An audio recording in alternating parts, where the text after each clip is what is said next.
Hi guys, welcome back to the channel.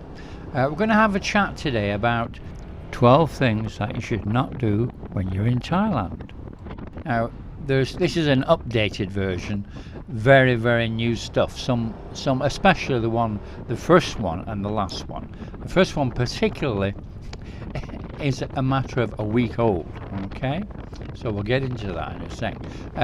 We're going up Buddha Hill because I'm going to take you up to the Viewpoint, which is just to the right here, and you go up a hill and I'll take you up, and it's a really good view. I don't know if many of you, probably a lot of you, have been there, but it's a superb view. And when we're up there, I'll show you some of the places where I've already taken you, in the sense of you can see very clearly the condos are on Wangamat Beach at the far end and what have you, and you can even point them out, name them and everything. So it'll be a little bit informative as well as telling you what not to do when you're here.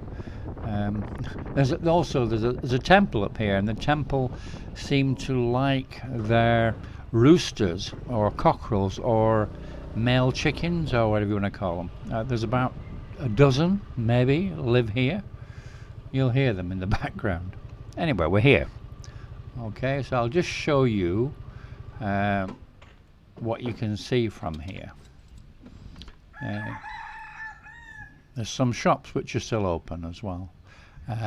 There's some of the residents coming to say hello there. Okay, there's the temple up there. Alright, that's the temple up there. And we'll just go up here and I'll just show you the viewpoint. It really is a good view, and it's a nice sunny day today, so we can have a good look around.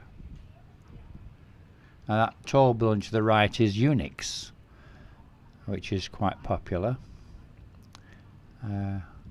It's a good view from up there, of course.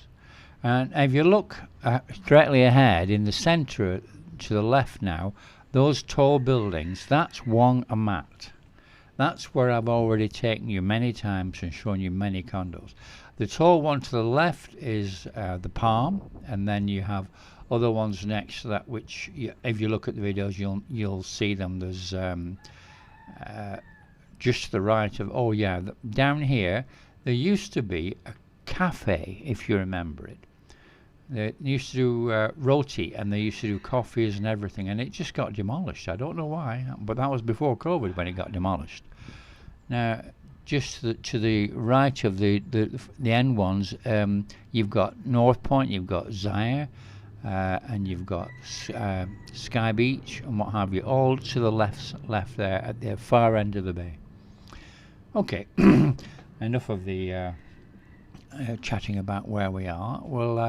We'll start with the first one of the things, which you're not going to believe this. I'm going to tell you something now, and trust me, you will not believe me. You'll be shouting BS, utter BS. Don't believe that. Okay, but trust me, it's 100% true what I'm just about to tell you. All right? Today, when I'm filming this, is the 5th of August 2021, and they just passed a law yesterday, and it was announced in the Royal Thai Gazette today, so it's official. And the law they've passed today, in my opinion, will absolutely shoot their own tourist industry in the foot. God knows what they were thinking, but anyway, this is what they've passed. Okay. So it's now totally illegal in Thailand to use sunscreen or sun cream, or how would you call it, sun protection cream when you go sunbathing. It's illegal to use it on the beach or on any public area or any national park. And the fine, get this, the fine is 100,000 Thai baht. That's $3,000 US. Can you believe that? Right? This is a tourist country which is hot and has sunshine, extreme sunshine. Why Okay, why? Why? Because the Thai Minister of Health say that the sun creams contain 3 chemicals which cause the bleaching and death of ocean coral when it gets into the sea when you go swimming. So you take it into the sea and you kill coral. Wow. You really couldn't make this stuff up, could you? Yeah? I mean, you've got a tourist industry on its knees, and they just go shoot it in the foot as well. Anyway, this is Thailand. So, the next one. Okay, the next one. We're going back to slightly more standard ones here. Oh, there's a little friend. Say hello. Oh dear. Right, we'll go and have a little wander. We're going to go across. I'll get back on the bike and I'll take you across to the other side of Buddha Hill. I mean, I don't know whether you're aware Buddha Hill is actually 2 hills, and there's a sort of like a little valley in the centre which the road goes over toward John Tiem. But as you're looking at it from down toward the beach, the right hand side is where we are now, and the left hand part of the hill is where the big Buddha is, and we're just going to go across the valley, over the road, and back up the other side of the hill. Okay, take you and show you, and we'll get on with the next story. I'm sorry, they're not the next story. The next don't do. Let's get it right. So the next don't do is about motorbikes, which we're on now, and this is when the motorbike rental company, it also applies to cars, by the way. When you rent a motorbike, some will ask you for your passport to keep it as a security deposit that you're going to bring the car back. You're not going to go sell a car or something stupid, you know. Now, never leave your passport with a rental company. Never do that. You can photocopy it and leave them a photocopy by all means. That's all they actually legally need. But never leave your passport, because it puts you in a completely vulnerable position where when you take it back, they can say whatever they like because they've got you by the you know what, you know. And they could even say it was damaged, or it was I mean, I know you're going to take pictures and videos of it. Obviously, if you're going to rent a motorbike, you should take a video and just keep it as a security to show them afterwards. But if they've got your passport, they've got you. It doesn't matter what you say, they've got you. Okay, so you never leave your passport. I mean, equally, when you do rent a motorbike, just make sure it's insured. Have an insurance document, and make sure check what happens if there's a mechanical breakdown, because they may try to blame you and make you pay for a mechanical breakdown on a car that's done a bike that's done, you know, I don't know, 50,000 kilometers or whatever it's done. And never rent a motorbike from some random guy in the street who has half a dozen sitting there, because he won't have insurance, almost certainly. Just rent from a proper company with an office. That's the other thing is, you really are not allowed to ride a motorbike in Thailand unless you have a Thai driving license or an international driving permit. So get one of those. If you're going to rent a motorbike, get one of those before you come. And lastly, do not ever ride a motorbike in Thailand unless you're an experienced, I mean quite an extensively experienced motorcycle rider. Okay, I mean, I've been riding since I was 19. I passed my test when I was 19, and I had to adapt. It wasn't easy, and I'm very experienced. Okay, I've been riding since I was 19. It's a long time, but I had a lot to learn. And if you come and you've never ridden a motorbike in your life, you've got no chance. You're going to end up, you know, having an accident. Okay, end of lecture. Let's move on. All right, another don't do is don't use a bank card. You know, a credit card, debit card, whatever, Visa, whatever. Don't use one in Thailand in a backstreet shop or a little backstreet restaurant or something, only ever use them in a proper major supermarket like Big C or a mainstream outlet of some sort, like an international hotel, and of course a bank. ATMs actually attached to a bank, just near a bank, not some random one in a street somewhere. But don't use them unless you're absolutely sure. And never let it out of your sight, because there's cloning goes on here. They copy the cards, okay? So don't let it out of your sight. But in a proper establishment like an international hotel or a supermarket like Big C, it will always be in your sight, so you don't need to worry in places like that. But never use a bank card anywhere where you might think it's a little bit dodgy. Okay.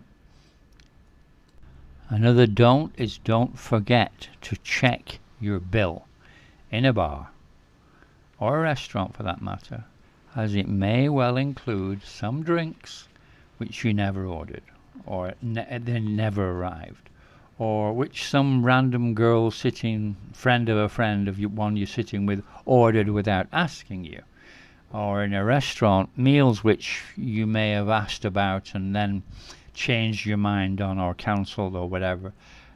They may also be included, so be careful, okay, with your bill. There is bill padding here. They do it. So check your bill. All right. I know it's not easy in some cases when you're involved with chatting to some person, and you maybe had a drink or a few too many, but check your bill. Okay. Another one that you don't do, which is very important, and you've probably heard before, is don't ever lose your temper or raise your voice when you're out in Thailand. Even if you're being lied to your face and someone's obviously trying to scam you and lying directly to your face, you still don't raise your voice, okay? Because that can lead to violence, which is never a good idea in Thailand, because it will never be you against that one person. The motorbike taxi guys, who will be half a dozen of them sitting about 10 yards away, will overhear it, and they will like nothing more than to get involved in that type of violence. They love it. And the problem is the Thais don't know when to stop with, and injuries can be serious or even life-changing. Never raise your voice and never get involved in violence in Thailand. All right. Another don't is don't carry too much cash when you're out for the night. Don't have a wad full of notes like 20,000 baht or something in your pocket and flash it around and show it off. Don't do that, because it absolutely makes you a target. It really does. And people see you and think you're an idiot. And especially if you've been drinking. So just take out what you may need for the night. I don't know what it will be. It could be, it depends on yourself. Could be 3, 4, 5,000 baht. Could be up to 10,000 baht, but no more than you need for the night. That's for sure. Don't do that. Okay. Don't give 2 months deposit on rental of a condo or apartment or something if you're doing a very short stay. If you're doing a month or something, or just a few weeks, only ever 1 month's deposit, because unfortunately some people here try not to return the deposit. What they do is they delay it. So you say like, I'm leaving on such and such a date, and they know that, but when that date comes, that just before you're due to leave and you want your deposit back, they'll say, oh, it takes a few days to get the deposit back, knowing that that's after you've flown out. And then they'll say, oh, we'll send you the deposit, don't worry, give me your bank details or whatever, and we'll send you the deposit back. And it never arrives, a lot of the time. If that's the scam, then it just won't arrive. Now, that doesn't happen if you live here or you stay in here long term, because you're around and you can go and hassle them every day and say, I want my money, give it me back, and they'll have to give it you back. But this is for people who are not here for very long, for very short term. Okay, only ever 1 month's deposit if you're very short term rental. don't give a bar girl your real home phone number or home email, the real one.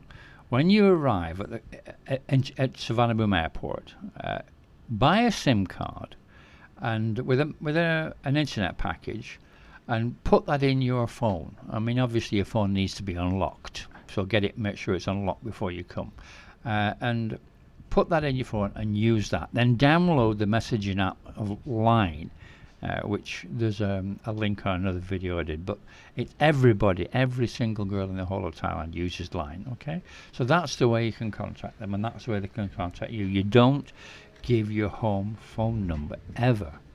Now when you get back to the airport, you take the SIM card out after the month or whatever long you've been here, and you throw it in the trash can. Okay, and that's the end of that. The line will remain on your phone, and you can actually talk to them if you want to, but don't give your own real phone number. Okay, don't ever take a bar girl into a shopping mall. If you do, she'll be on a mission not to leave that mall without you buying her something substantial if she can get it out of you. Depending upon how much of a soft touch she thinks you are, she'll come out of that mall with something. It might be a t-shirt, or it could be a gold bracelet, or whatever in between. But if you don't want to just throw your money away on a bar girl, don't take them in a shopping mall. Little cheaper markets, okay, but not a shopping mall. Don't assume that all desirable looking girls are actually female. There are some stunning looking trans ladies, and don't be afraid to ask them if you're not sure. Asking is quite acceptable. They're not offended by it at all, so you can ask them, okay, if you're not sure. Don't disrespect the Thai monarchy at all. That includes pictures of any of the kings, even on a banknote. Don't talk about the Thai monarchy. Don't discuss anything about them. Never speak about them in public at all. In fact, even in private. It's a completely taboo subject in Thailand. And that is all that I'm going to say about that subject. Don't do it. Okay, guys? This last one is a fairly recent one that you may know about. But what it is don't smoke or electric cigarettes in public anywhere in Thailand, or you could get dragged off by the boys in brown and end up with a 20,000 baht, which is $600 fine. It's also illegal to bring e-cigarette and e-cigarette liquids into Thailand. If you try, you may get caught by customs, who will fine you and confiscate permanently your e-cigarette equipment. And you won't get it back because it's illegal. Okay?